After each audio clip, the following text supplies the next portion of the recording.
السلام علیکم 5 کلاس، کیسے ہیں بیٹا آپ لوگ؟ خیریت سے ہیں؟ میں امید کرتی ہوں کہ اللہ تعالیٰ کے فضل و کرم سے آپ لوگ خیریت سے ہوں گے۔ میں آپ کی اردو کی معلمہ مس شبانہ۔ آج بیٹا ہم گرامر کا کام کریں گے۔ آج میں آپ کو قواعد میں سے کچھ سکھاؤں گی، ٹھیک ہے؟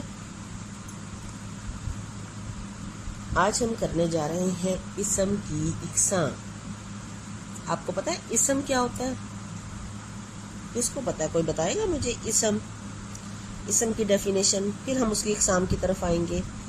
اسم میں آپ کو بتا دیتی ہوں بیٹا، کسی شخص، چیز یا جگہ کے نام کو اسم کہتے ہیں، ٹھیک ہے؟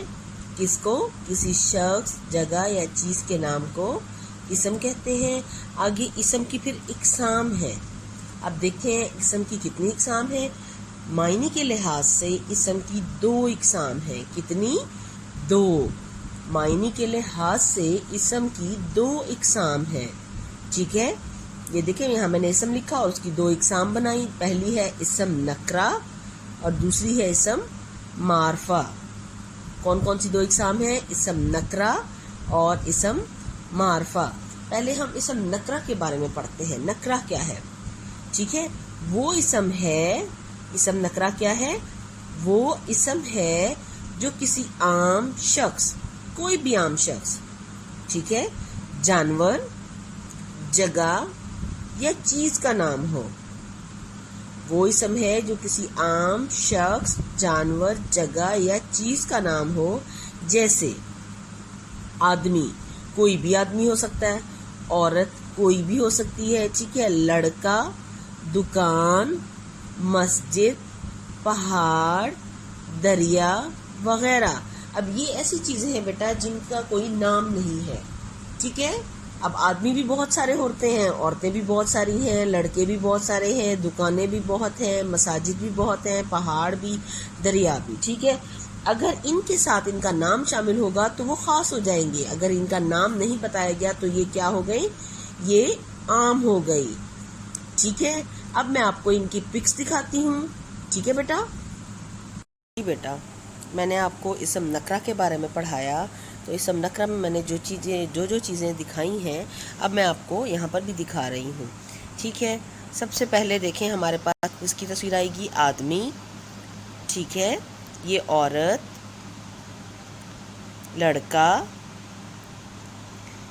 دکان، مسجد، پہاڑ اور دریا۔ جی بیٹا، ابھی میں نے آپ کو اسم نکرہ کی ساری تصاویر دکھائی۔ اب ہم اسم معرفہ پڑھنے لگے ہیں، ٹھیک ہے؟ اسم معرفہ جو کسی شخص، اسم معرفہ جو کسی خاص شخص، اسم نکرہ میں کیا تھا؟ عام شخص، معرفہ میں کیا ہے؟ خاص شخص، جانور، جگہ یا چیز کا نام ہو۔ جیسے محمد علی، ٹھیک ہے نا؟ اب دیکھیں، یہ نام ہے، جب کسی کا نام آ جائے گا تو وہ خاص ہو جائے گا۔ اگر یہاں پہ آدمی ہوتا تو وہ عام ہوتا۔ فاطمہ جناح، سعد، بادشاہی مسجد اور کیٹو وغیرہ، ٹھیک ہے نا بیٹا؟ یہ جن ان کے نام ہیں تو یہ کیا ہو جائیں گی؟ یہ خاص ہو جائیں گی۔ جب کسی چیز کا نام شامل ہو جائے تو وہ خاص ہو جاتا ہے، ٹھیک ہے بیٹا؟ اب میں آپ کو اس کی بھی پکس دکھاتی ہوں۔ جی بیٹا، اور میں نے اب آپ کو خاص چیزیں دکھائیں۔ اب خاص چیزوں میں دیکھیں، اسم معرفہ میں سب سے پہلے ہے قائد اعظم محمد علی جناح، پھر محترمہ فاطمہ جناح، پھر لاہور کی بادشاہی مسجد اور کیٹو پہاڑ۔ جی بیٹا، اب لاسٹ میں ہم کرنے لگے ہیں اسم ضمیر۔ ہم نے اسم کی اقسام کر لی، اسم معرفہ، اسم نکرہ، میں نے آپ کو تصاویر کے ذریعے بھی سمجھا دیا، امید ہے کہ آپ کو سمجھ آ گئی ہوگی۔ اب ہم کرتے ہیں اسم ضمیر کے بارے میں، ٹھیک ہے؟ اسم وہ کلمہ ہے جو نام یا اسم کی جگہ پہ بولا جائے۔ اسم ضمیر کون سا کلمہ ہے؟ وہ کلمہ ہے جو نام یا اسم کی جگہ بولا جائے۔ مثلا وہ، تم، تو، اس، ان، ہمارا، تمہارا، میرا، آپ، اپنا وغیرہ۔ یہ سب کیا ہے؟ یہ اسم ضمیر ہے، یعنی جو نام کی جگہ پہ بولا جائے، اس کی جگہ جو کچھ بھی بولا جائے تو وہ اسم ضمیر کہلاتا ہے۔ اب دیکھیں، مثال کے طور پر آپ کو سمجھاتی ہوں۔ مثلا حسن اچھا لڑکا ہے. حسن اچھا لڑکا ہے، وہ اسکول جاتا ہے. اب دیکھیں حسن کی جگہ پہ وہ یوز ہو رہا ہے، وہ اسکول جاتا ہے. اس میں وہ اسم ضمیر ہے کیونکہ وہ حسن کی جگہ پر استعمال ہوا ہے. ٹھیک ہے بیٹا، آج کا ٹاپک تھا ہمارا اسم کی اقسام اور اسم ضمیر. امید ہے کہ آپ کو یہ سمجھ آ گئے ہوں گے. ٹھیک ہے، اور انشاءاللہ نیکسٹ ٹاپک کے ساتھ ملیں گے. اللہ حافظ.